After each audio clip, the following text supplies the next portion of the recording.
Hola, ¿cómo están? ¿Cómo estamos hoy? ¿Estamos bien? Seguro que sí, seguro que sí. Yo estoy muy bien. Estoy tomando mate con esta preciosura que me regaló la bellísima Sol Weiser, una artista, miren qué bello, que me va a acompañar este tiempo, como todas las cosas lindas que hace Solcito.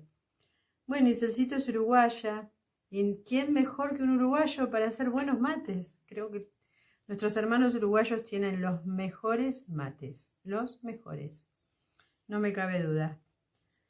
Y bueno, y pensando en Uruguay, ¿no? Y en tanto tiempo y tantas cosas bellas pasadas en ese paisito, como dicen nuestros hermanos, hermoso, pensando en estas cosas bellas, ¿sí?, que nos da el paisito, me acordé mucho de una canción del gran Citarrosa, un genio absoluto, que nos regaló el paisito, que dice: crece desde el pie. No la voy a cantar.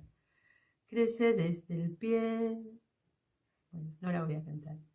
Pero el crece desde el pie me llevó al crecimiento. Y bueno, y como estamos en esta serie de nuestros hermanos vegetales y estamos viendo que nos traen de alegorías y que de esas alegorías estuvieron presentes en tantas obras, en tanta cultura, en tanto cultivo que se hizo, que hicimos nosotros los pequeñitos humanos con respecto a la sabiduría ancestral, y como nos gusta hacer en estas tramas con respecto a la cultura occidental, y la transmisión de la misma y el entramado que se dio con nuestra América. Y ahí vamos, ¿no? A ver cómo crece desde el pie. Y me preguntaba, ¿crece desde el pie? Crece desde el pie. Y la verdad que aparecen un montón de palabras, ¿no? Nosotros entramamos palabras, tejemos con las palabras, dándole un sentido tal vez diferente al que hemos visto en algún momento, con el crecimiento desde las raíces, saliéndonos, ¿no?, de ese lugar en el que nos habíamos instalado, que es el de la oscuridad, para no tomarlo en términos de oquedad. Yo pensaba, también podríamos hablar del emerger, del crecimiento, pero la verdad que me gustaría detenernos un poquitito más en esta cuestión de la oscuridad. La oscuridad como caldo de cultivo, vamos a llamarlo de esa manera, como el lugar donde de cualquier forma, para que haya luz, tiene que haber oscuridad. Es imposible, o sea, no es imposible. Donde hay luz, hay luz. Pero bueno, vamos a quedarnos de nuevo con esta idea. El caldo de cultivo, para que la luz se expanda, se explaye, estalle en miles de cristales, tiene que surgir desde un punto de oscuridad. ¿Y qué más oscuridad que las raíces? ¿Qué más prueba de que las raíces crecen, se expanden y estallan con todos los nutrientes para que ramas, flores, tallos aparezcan? Y bueno, y fuimos por ahí. Me acordé de que había leído hace un tiempo un proverbio nórdico que me resultó muy interesante, que dice: la oscuridad y la noche son las madres del pensamiento. Es como que siempre lo sentí de esa manera, no sé ustedes, ¿no? La oscuridad, la noche, madres del pensamiento. Y bueno, y ahí vamos, seleccionando aquello que nos pueda servir de acompañamiento a esta... Mira, acaba de salir el sol y en esta trama estamos en oscuridad y luces, y bueno, es un día nublado y acá estamos trabajando con la naturaleza, así que se hace lo que se puede. A veces no salen tan buenos técnicamente, pero bueno, aprovechamos lo que tenemos. Las luces y las sombras. Hoy queda así como de luces y sombras. Bueno, si hay algo que hemos catalogado desde la historia como oscuro es la etapa conocida en Occidente como Edad Media. No nos cabe ninguna duda de la oscuridad, de la, digamos, de esa eterna transición hacia la luz que dieron esos 10 siglos prácticamente de Edad Media en la Europa occidental. También se dio en otros pueblos esos periodos, no fue solamente en Occidente, pero bueno, nosotros estamos entramando Occidente y nuestra América, y bueno, los otros pueblos los dejaremos para otro momento, para otro tipo de fábulas. Pero a mí me pareció en torno a esto una vieja, algo conocido como una obra narrativa castellana, en este caso medieval, que fue escrita más o menos en 1330 aprox, que se le atribuye a un príncipe, al príncipe de Villena, conocido como Don Juan Manuel, príncipe de Villena, que era un nieto de un rey de Castilla, de Fernando III. ¿A qué viene todo esto? Es que es un libro, ¿sí?, que nos deja mucho acerca de la moral de la época y de algunas pautas que tardaron después 200 años más, y estamos hablando de una época tan oscura como la que dio origen a la mayor de las persecuciones, ¿no? Después hubo otras. Antes ha habido otras también, pero esta la tenemos muy presente porque fue trasladada hacia América, ¿sí? Esta que conocemos como la Inquisición. Bueno, el Conde Lucanor estuvo escrito la mayor parte dentro de un castillo, y rescato de esta, ¿no?, algo que conocemos como lo que le sucedió al árbol de la mentira. Y me interesa para que veamos esto de las raíces, ¿no? Y las raíces de la verdad, las raíces de la verdad, lo que le sucedió al árbol de la mentira. Un día, el conde Lucanor tenía un consejero que era uno de sus sirvientes, al que se llamaba Patronio, y era al que le hacía las preguntas que lo inquietaban. Y en este caso le dice a Patronio, yo voy a tratar de sintetizarlo porque es bastante extenso. Le dice a Patronio que está muy pesaroso por una continua pelea con unos hombres que no lo estiman, y que bueno, él podría recurrir a algunos ardides, pero no está de acuerdo porque siente que mentir es algo que no está bien, y que gracias al entendimiento que tiene Patronio le pide su sugerencia. Y entonces Patronio le dice, voy a hacer lo mejor que pueda. Le voy a contar el cuento de lo que pasó entre la verdad y la mentira. Cuando el árbol, o sea, la verdad no tiene doblez, se conforma con poco, acepta todas las propuestas, y la mentira, como sabemos, tiene ardides, siempre está inquieta y propone a la verdad cosas supuestas para su beneplácito. Entonces le propone juntos plantar un árbol. Cuando el árbol estuvo plantado y había empezado a crecer frondoso, la mentira le propuso la verdad, que se lo repartieron entre las dos. Hago una aclaración, este no es igual al que vimos aquel cuento que vimos acerca del campesino que engaña al demonio, ¿sí? Plantando arriba, plantando abajo. Esto trae otra connotación, bien interesante. Y bueno, cuando el árbol empezó a crecer, le dijo, la mejor parte no caben dudas que son las raíces, dice la mentira. Imagínese usted, a la verdad, que todo lo que crece por encima de la tierra está sujeto a grandes peligros. Está a merced de los hombres, lo pueden cortar, lo pueden pisar, incluso algunos animales y aves también lo pueden depredar, los calores, los grandes fríos. Por el contrario, las raíces no estarían expuestas a estos peligros. Al oír la verdad todas estas razones, como es bastante crédula, muy confiada y no tiene malicia alguna, se dejó convencer por su compañera y, creyendo en lo que le decía, aceptó posarse sobre las raíces. Y bueno, la verdad se metió bajo la tierra para vivir.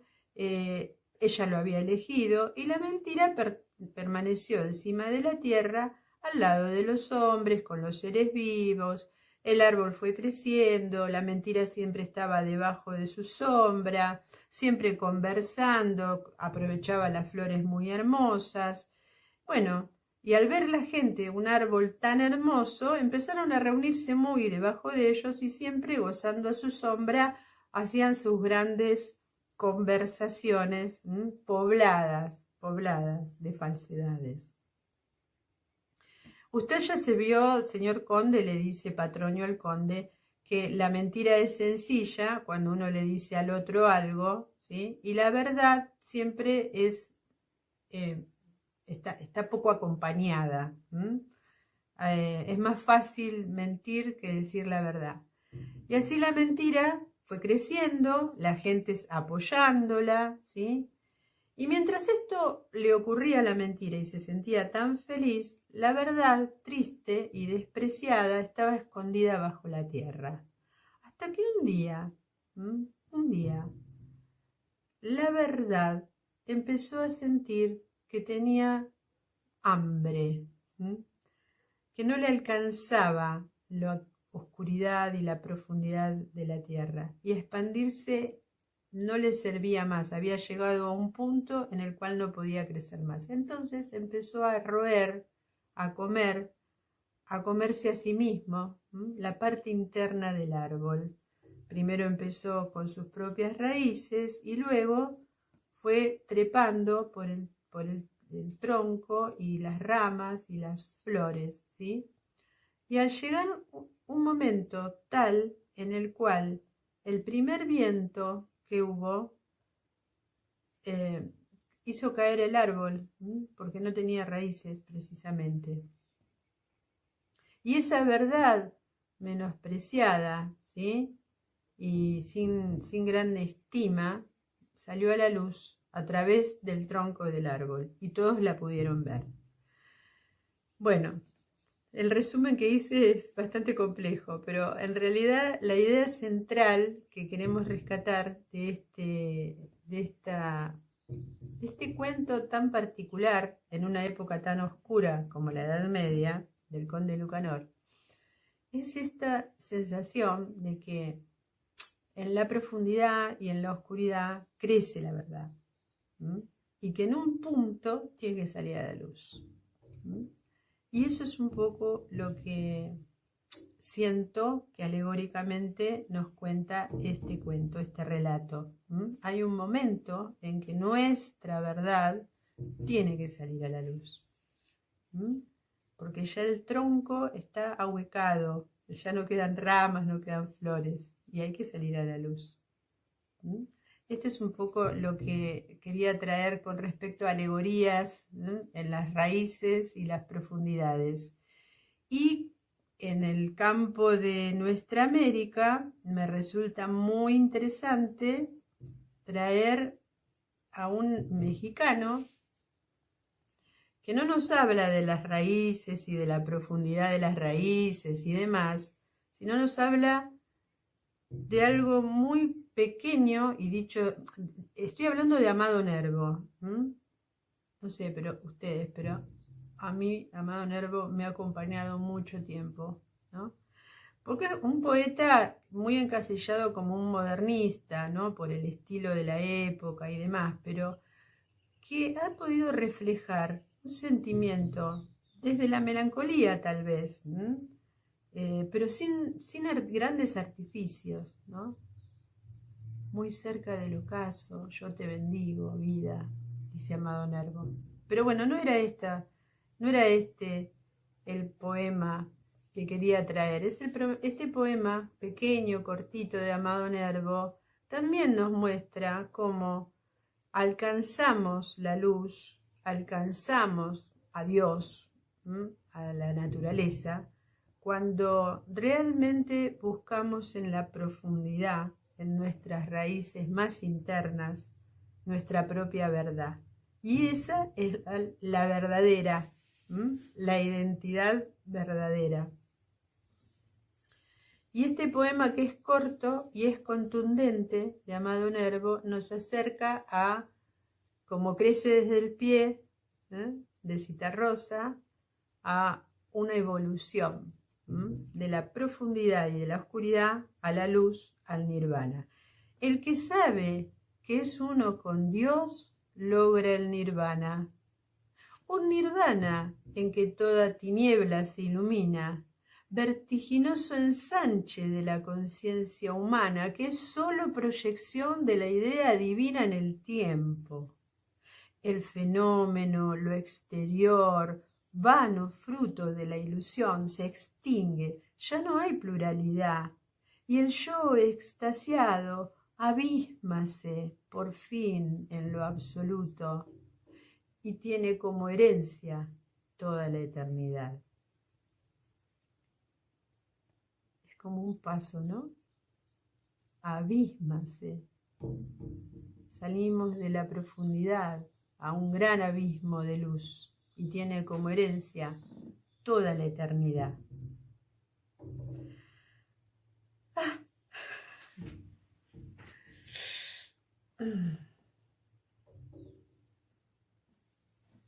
Aceptar la luz. La oscuridad nos ayuda a aceptar la luz.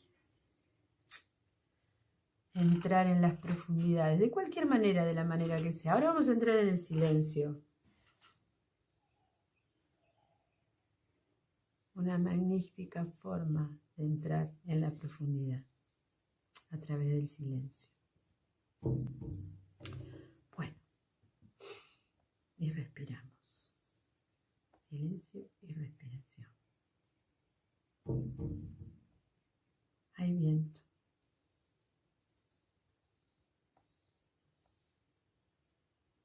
Al fin nos encontramos con Wally. Wally, ¿se acuerdan de Wally, el enamorado del amor? Ese ángel humano de una sola ala, aunque ahora lo veo tan completo. En este encuentro le vi las dos alas. Tal vez una más pequeña que la otra, pero en evidente crecimiento. Wally, aquel con el que nos reconocimos la primera vez que nos vimos, el que me presentó a Marian, que ahora es mi amiga, la escritora, esa solitaria y exótica, con la que me llevo también. Aunque debo reconocer que sus insidiosas interpelaciones, o quizá la forma en que muchas veces se explaya sobre determinados temas, me resultan al menos tediosos.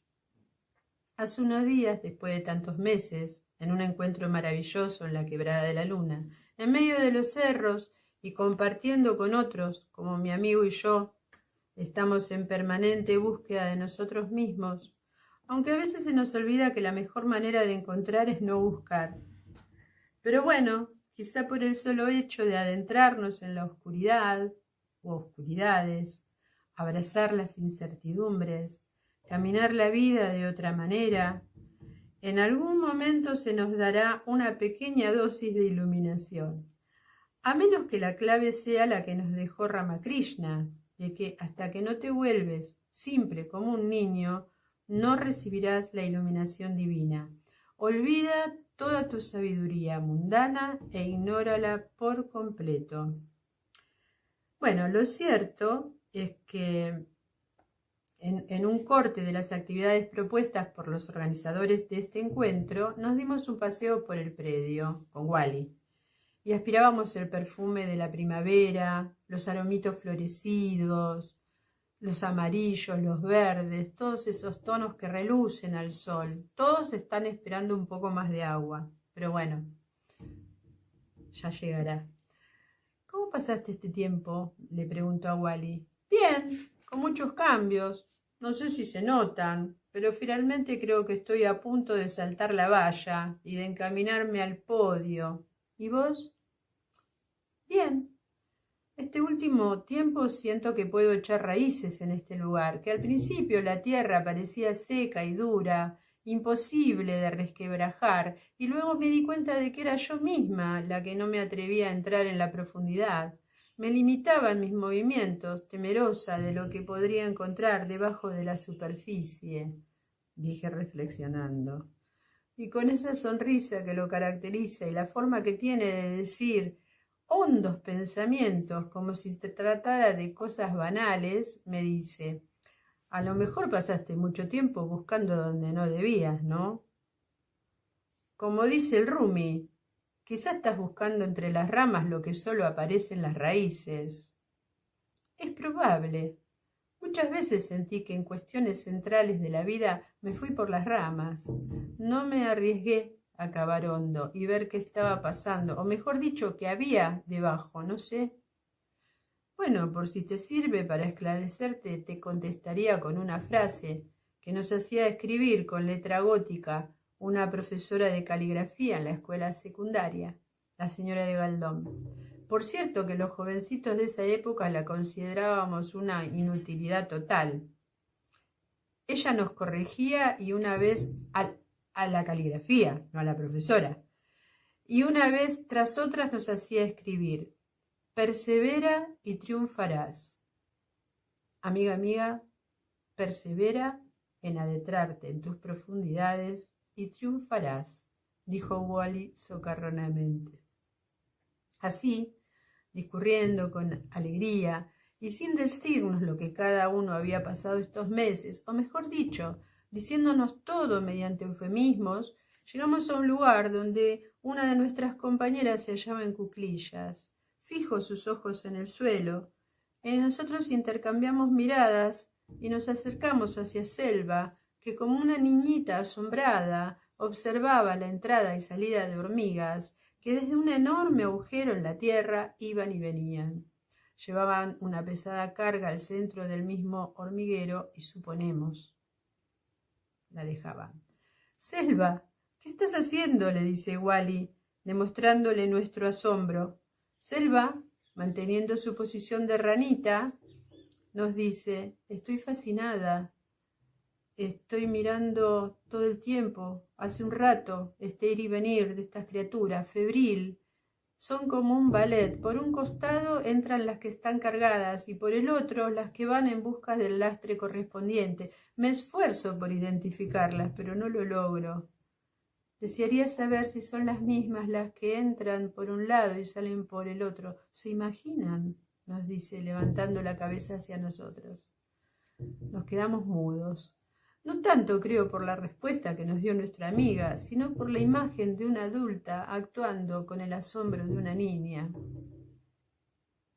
De pronto sentí que ella sí lo lograría, que con una actitud como aquella se acercaba más rápido al conocimiento de lo profundo y oscuro, que el ir hacia adentro de las hormiguitas cargando sus cuitas y saliendo a la vida livianas nuevamente, a levantar nuevas cargas para seguir transmutándolas en el interior, nos traía una respuesta correcta a la alegoría del trabajo interno que todos debemos hacer para conocernos más. Estaba más clara que aquello de echar raíces con las que yo me manejaba. En definitiva, pensé, las raíces se encuentran inmóviles, solo extendiéndose en la medida que el crecimiento lo amerite, sujetas al destino de las plantas y los árboles. En cambio, aquellas presurosas y diligentes entran y salen de la oscuridad, aportándole al conjunto un cambio de estado a partir de la individual liberación de las cargas. Como si me leyera el pensamiento, Wally salió al cruce con una de sus clásicas frases célebres. Lo que está delante de nosotros y lo que está detrás es poco importante comparado con lo que reside en nuestro interior. No sé quién lo dijo, pero viene al caso, remató. E inmediatamente giró sobre sus talones y me invitó a seguirlo. Nos sentamos bajo un árbol. ¿Sabes qué pienso? Que no es cierta esa sensación que describís de aversión a la oscuridad, de temor de lo que hay debajo. Creo que a lo que la gran mayoría le tenemos miedo es a nuestra propia luz, a brillar, a que se vea nuestra luz. Como la hormiguita que sale liviana y sin cargas de nuevo a arremeter con lo que está fuera del hormiguero, a hacer su tarea, feliz porque cumple su misión. ¿Y cuál es la nuestra?, me pregunta. No sé, decime vos, le respondo. Brillar, brillar de felicidad, brillar, esas son nuestras raíces verdaderas. para no terminar como marionetas, fantoches, tristes muñecos, simulando ser hombres, como un golem. ¿Un qué? Un golem, como el poema de Borges, me terminó diciendo, con la cara mirando al cielo. Y obvio, esa noche busqué al golem para saber, simplemente para saber, de qué se trataba vivir como marionetas, por no adentrarnos en la oscuridad y reflejar eso que llevamos dentro, que no es nada más que Dios. Si, como afirma el griego en Catrilo, el nombre es arquetipo de la cosa, en las letras de rosa está la rosa y todo el Nilo en la palabra Nilo, y hecho de consonantes y vocales, habrá un terrible nombre que la esencia cifre de Dios y que la omnipotencia guarde en letras y sílabas cabales. ¡Ah! ¡Qué maravilla!, ¿no? Decir un nombre, pronunciarlo y hacer con ellos un ser. Adán y las estrellas lo supieron, en el jardín la herrumbe del pecado, dicen los cabalistas, la ha borrado, y las generaciones lo perdieron. Los artificios y el candor del hombre no tienen fin. Sabemos que hubo un día en el que el pueblo de Dios buscaba el nombre en las vigilias de las juderías. No a la manera de otras, de que una vaga sombra insinúan en la vaga historia,